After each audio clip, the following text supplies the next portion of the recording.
معلوم ہو کراہت مبالغۃ الاستنشاق للصائم، یہ باب ہے۔ حدیث میں وبالغ فی الاستنشاق الا ان تکون صائما، روزہ میں مبالغہ کرنے کا حکم ہے۔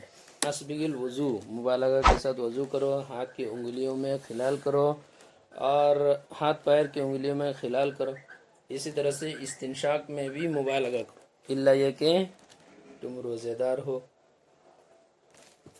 دار ہو تو مبالغہ نہ کرو استنشاق میں۔ کیوں؟ اس لیے کہ روزے دار اگر مبالغہ کرے گا استنشاق میں تو حلق کے اندر پانی پہنچ جانے کا اندیشہ ہے، یا دماغ میں پانی پہنچ جانے کا اندیشہ ہے، خوف ہے۔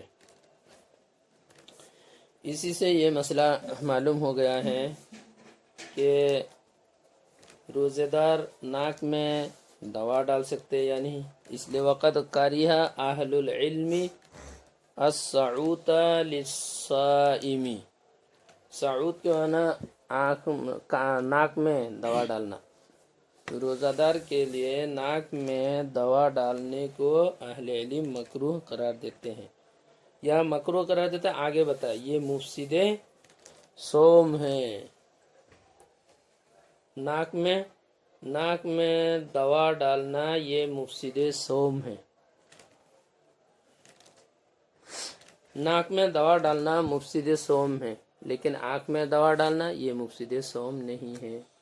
کان میں دوا ڈالنا مفسد صوم ہے، کان میں بھی مفسد صوم ہے، آنکھ میں مفسد صوم نہیں ہے۔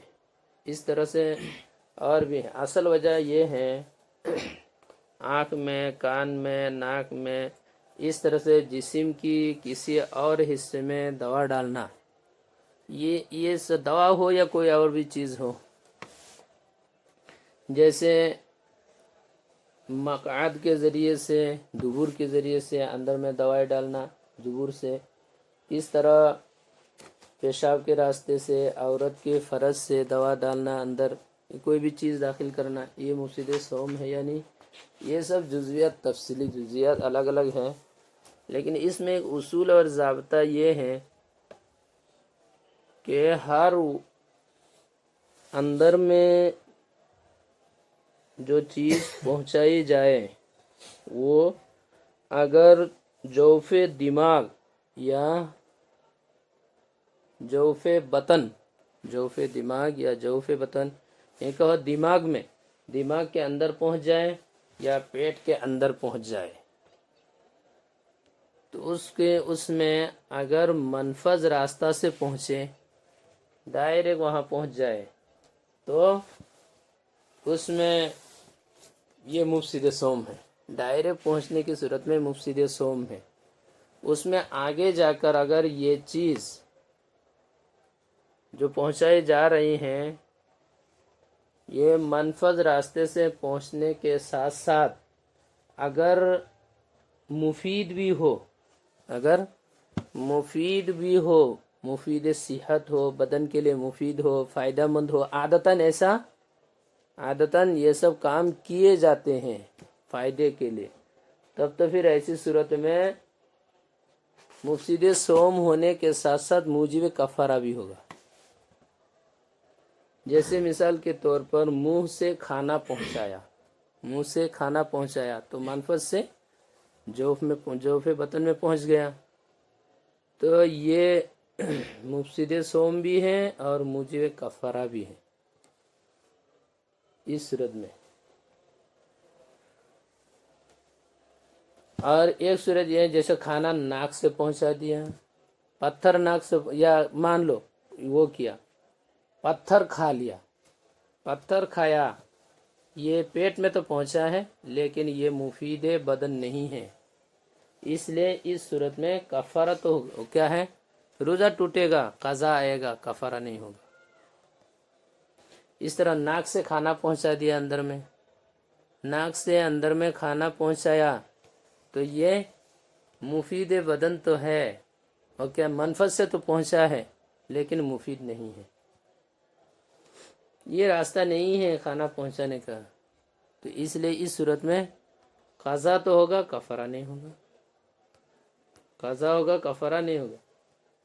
تو یہ قاعدہ ہے منفذ کے ذریعے سے پہنچانا اندر میں کوئی بھی چیز، اور اس میں بھی شرط یہ ہے کوئی بھی چیز پہنچا دو تو مفسد صوم تو ہوں گے، آگے موجب کفارہ ہونے کے لیے وہ عادتاً ایسے ہونی چاہیے جو مفید بدن بھی ہے، مفید جسم ہے۔ اور ایک چیز یہ ہے کچھ چیزیں ایسی بھی ہو سکتی ہیں جو جسم کے اندر پہنچائی تو جا رہی ہیں یا جسم کے اندر پہنچ تو رہی ہے وہ چیزیں، لیکن منفذ راستے سے نہیں، منافذ اصلیہ سے نہیں، بلکہ دیگر ذرائع سے یا دیگر طریقے سے پہنچ رہے ہیں، واسطہ کے ذریعے سے پہنچ رہے ہیں، تو وہ سب کیا ہے مفسد صوم نہیں ہے۔ لہذا اب یہی سے مسئلہ نکل گیا، آنکھ میں دوائی ڈالنا، آنکھ میں دوائی ڈالنا یہ مفسد صوم نہیں ہے، اس لیے کہ آنکھ میں جو دوائی ڈال رہے یہ دوائی حلق میں بھی پہنچے گی، پیٹ میں بھی پہنچ سکتی ہے، دماغ میں بھی پہنچے گی دوائی، لیکن یہ منفذ راستے سے نہیں۔ آنکھ اور حلق کے ساتھ منفذ راستہ نہیں ہے، آنکھ اور پیٹ کے ساتھ کوئی منفذ راستہ نہیں ہے، پہنچ رہے ہیں رگوں کے واسطے سے۔ اس کے برخلاف ناک میں منفذ ہے، منہ میں منفذ ہے، کان منفذ ہے، اس لیے ان سب سے روزہ ٹوٹ جائے۔ اس طرح سے اگر کوئی آدمی دبر سے دوائی ڈال رہے ہیں بواسیر کے لیے ہو یا کوئی بھی ہو، وہ اگر اندر تو پہنچ جائیں تو پھر وہ مفسد صوم ہوں گے، اور اگر اندر تک نہیں ہے اس میں کچھ اور بھی تفصیلات ہوں گی، اندر تک نہیں جائیں تو پھر وہ مفسد صوم نہیں ہوں گی، مفسد صوم وہ نہیں ہوں گی۔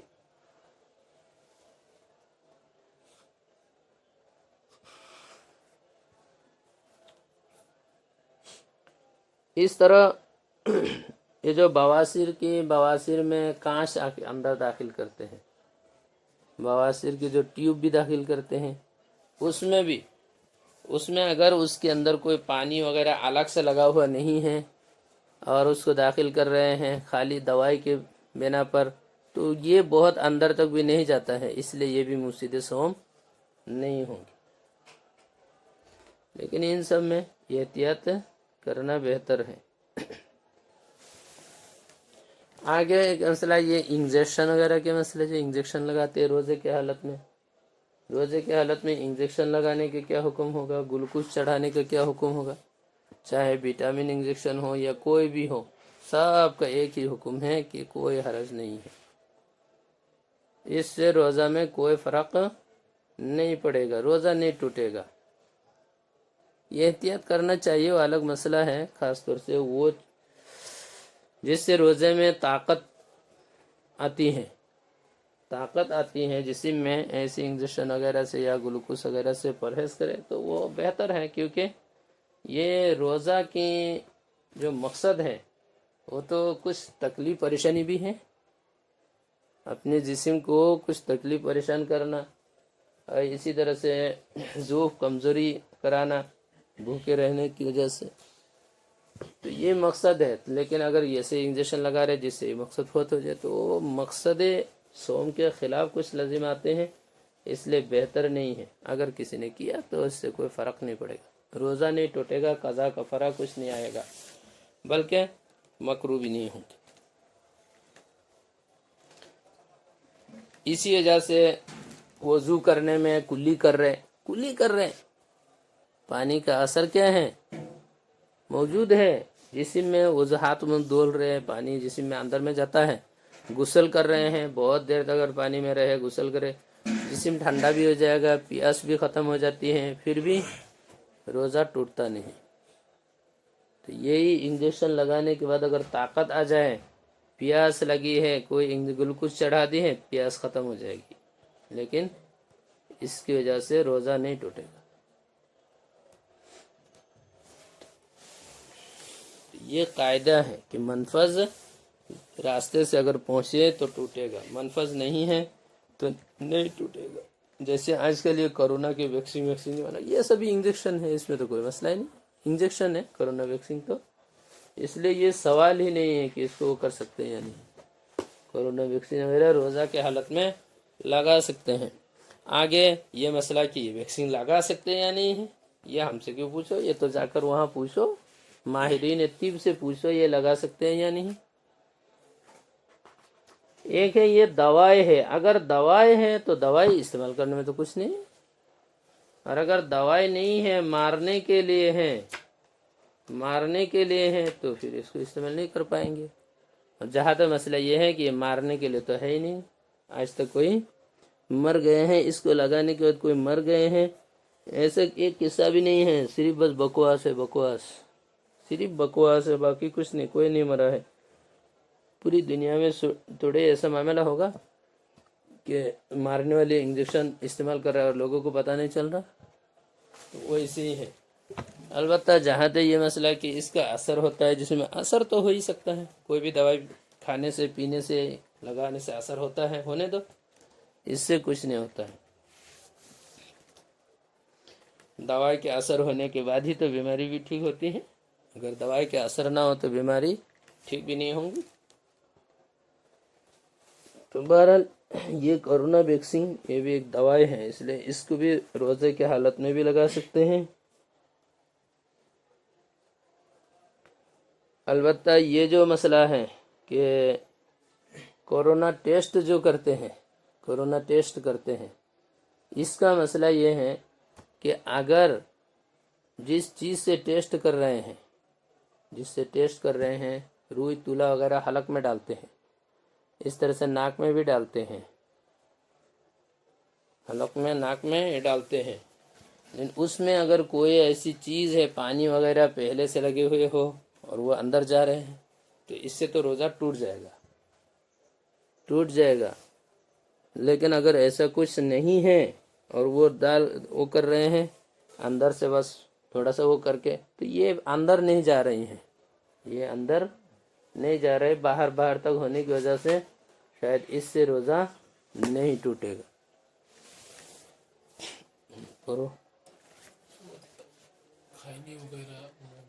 خینی وغیرہ منہ میں لینے سے روزہ ایک دم ٹوٹ جائے گا، پورا مکمل مکروہ ہے. روزہ کے حالت میں خینی وغیرہ منہ میں رہنا یہ کیا ہے، مکروہ ہے، اور شدید مکروہ ہے. اس سے منہ میں اگر رکھ لیا ہے تو اس کے اثر وغیرہ منہ میں جا رہا ہے، اس سے روزہ ٹوٹ بھی جائے گا، قضا بھی لازم آئے گا. اور یہ جو سگریٹ وغیرہ کی جو دھواں ہے، یہ بھی اگر سگریٹ پی لیا تو اس سے بھی روزہ ٹوٹ جائے گا، اس سے روزہ ٹوٹے گا. حقہ پی رہا ہے روزہ ٹوٹ جائے گا. اور اس طرح سے یہ اگربتی وغیرہ کی جو دھواں ہے، اگربتی کی دھواں، یہ سب اگر خود بخود سونگھ رہا ہے، اندر میں جا رہا ہے، خود بخود اندر میں دھواں پہنچا رہے ہیں، چاہے اگربتی کے ہو یا عود کی خوشبو وغیرہ کی دھواں ہو، ان کو سونگھ کے آنکھ کے اندر گھسا رہے ہیں، لے رہے ہیں آنکھ سے جان بوجھ کے، اس سے بھی روزہ ٹوٹ جائے گا، اس سے بھی روزہ ٹوٹے گا. البتہ اگربتی جل رہی ہے اور اس کی دھواں انجانے میں آ رہی ہیں، اس سے روزہ تو نہیں ٹوٹے گا، لیکن مکروہ ہے، روزہ میں مکروہ ہے. جان بوجھ کر اور انجانے میں اس کا بھی فرق ہے. انجانے سے اچانک کوئی چیز اندر چلی گئی ہے، منفذ ذریعے سے بھی اگر پہنچے تب بھی روزہ نہیں ٹوٹے گا، انجانے ہونے کی وجہ. جیسے کیڑے آ کر وہ ہو گئے اندر میں، منہ کے اندر گھس گئے، کیڑا اڑ کے آ کے منہ کے اندر سے بس پیٹ کے اندر چلا، منہ کے اندر گھس گئے تو پیٹ میں جائے گا، چلا گیا، اس سے روزہ نہیں ٹوٹے گا. ناک سے گھس جاتا ہے، روزہ نہیں ٹوٹے گا. وضو کرنے کے بعد اچانک پانی حلق کے اندر گھس گئے، اس سے بھی روزہ نہیں ٹوٹے گا.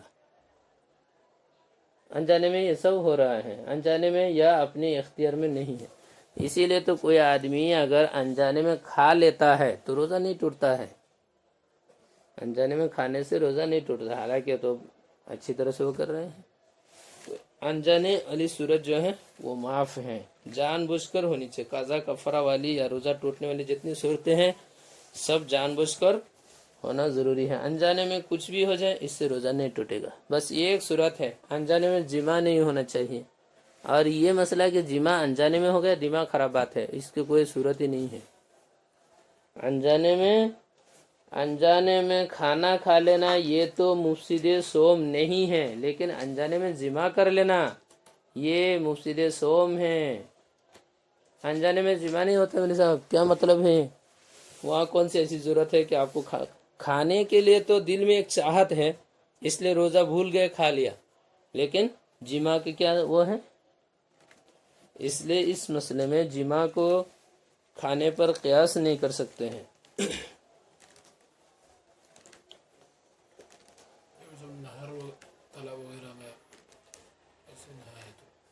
اس کی بھی اجازت ہے، پانی اندر داخل ہو جسم کے اندر غسل کرنے میں وہ تو داخل ہوتا ہی ہے، اس سے بھی کچھ نہیں ہوگا۔ روزہ کے حالت میں کنواں کے اندر داخل ہو سکتے ہیں، پوکھری میں داخل ہو کے غسل کر سکتا ہے، منفذ سے نہیں جا رہے نا، اس لیے کوئی حرج نہیں ہے۔